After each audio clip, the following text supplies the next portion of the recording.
Is Starfield coming to the PS5 after all? That's what we're going to dive into. We have a lot to talk about. So hello everyone and welcome back to another Starfield video. My name is Brian. If you happen to be new to the channel, returning subscribers should remember, hopefully, that I've been a big proponent of games everywhere, and when Starfield was just on the Xbox, I kept saying it feels like this is going to be a timed exclusive, as that feels like the natural evolution of everything that Microsoft is working for. If you guys didn't see my last video, I go into the reasons why everything's changing, from the economics behind game development, but also Moore's first and second law and how that's actually impacting the development of these consoles as well as gaming overall. So if you guys like the content, be sure to hit that like button, and YouTube might recommend some more of it to you. Otherwise, you can always just go check the channel page, and I'll try to tag the last video in this video as well, so you can check it out if you're interested.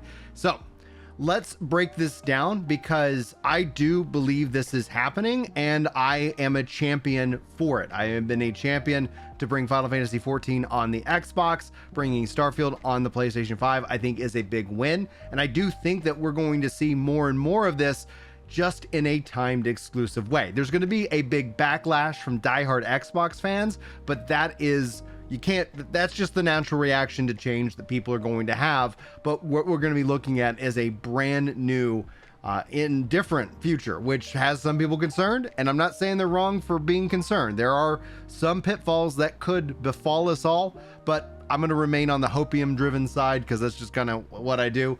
And let's go ahead and dive into what people are saying, because I think this is interesting. There's a couple of points and questions that they ask, and I think that will hopefully be interesting. And this is just, I guess, my best impression of a Devin Nash video. If you guys don't follow Devin Nash, you should.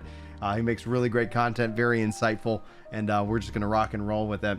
Peter tweets this out, says, breaking, Microsoft is planning to release Starfield on the PlayStation 5 after Shattered Spaces expansion. This is according to Xbox Era and is also being reported by Tom Warren.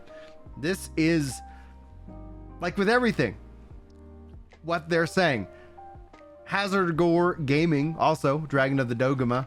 I'm butchering it because I'm dyslexic and I can't read. So here we go.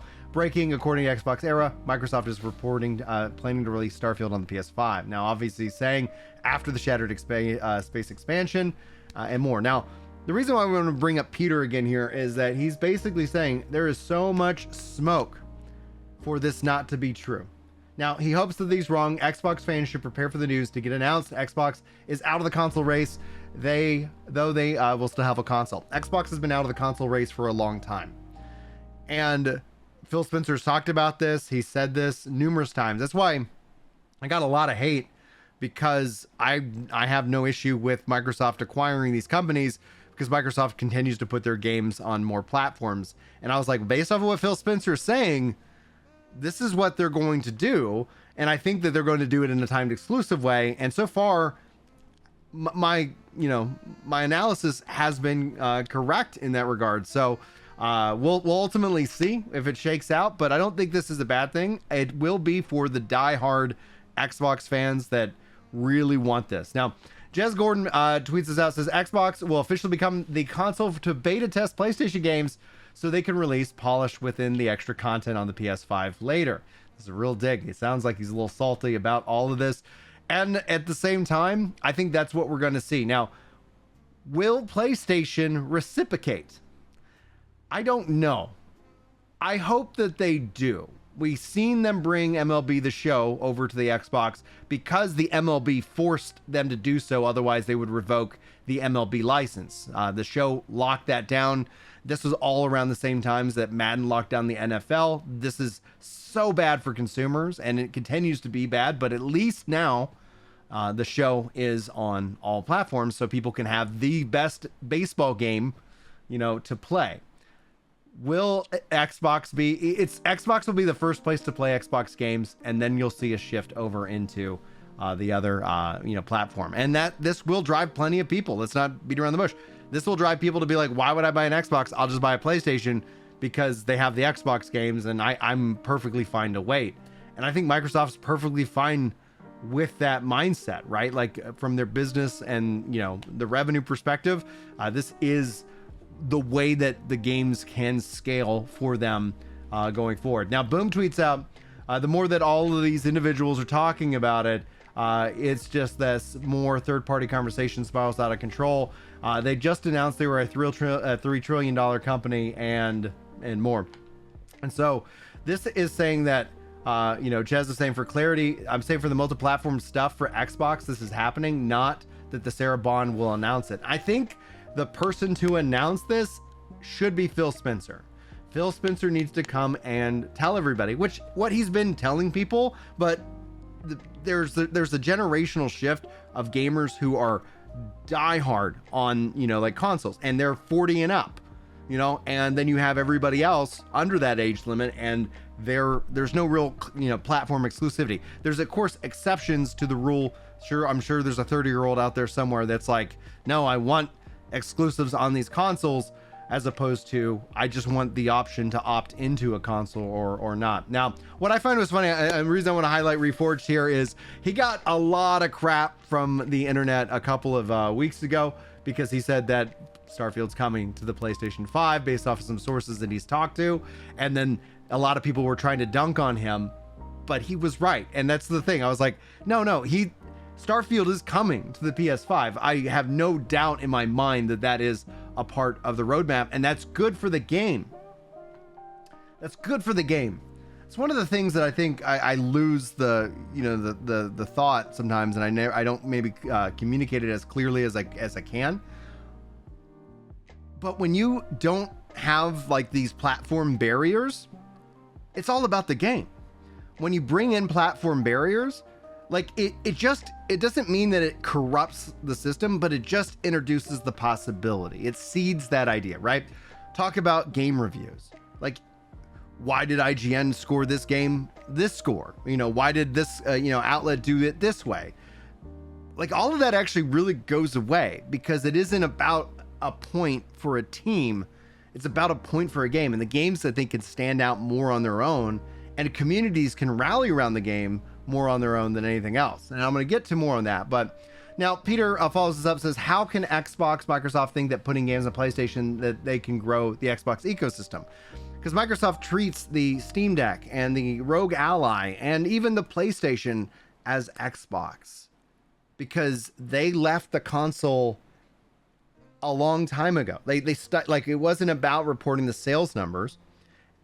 It's about getting people on, you know, in any form of their service, whether they want to purchase a game, they want to subscribe to Game Pass, they want to play on PC or GeForce Now. There's so many hardware shifts that are happening in our real time that this is just getting, like, it's going to accelerate even faster and faster. And that's where I do think PlayStation will be interesting to see what they do. Now, the final thing here, this is something about the stylized relationship value between exclusivity and the size of a game.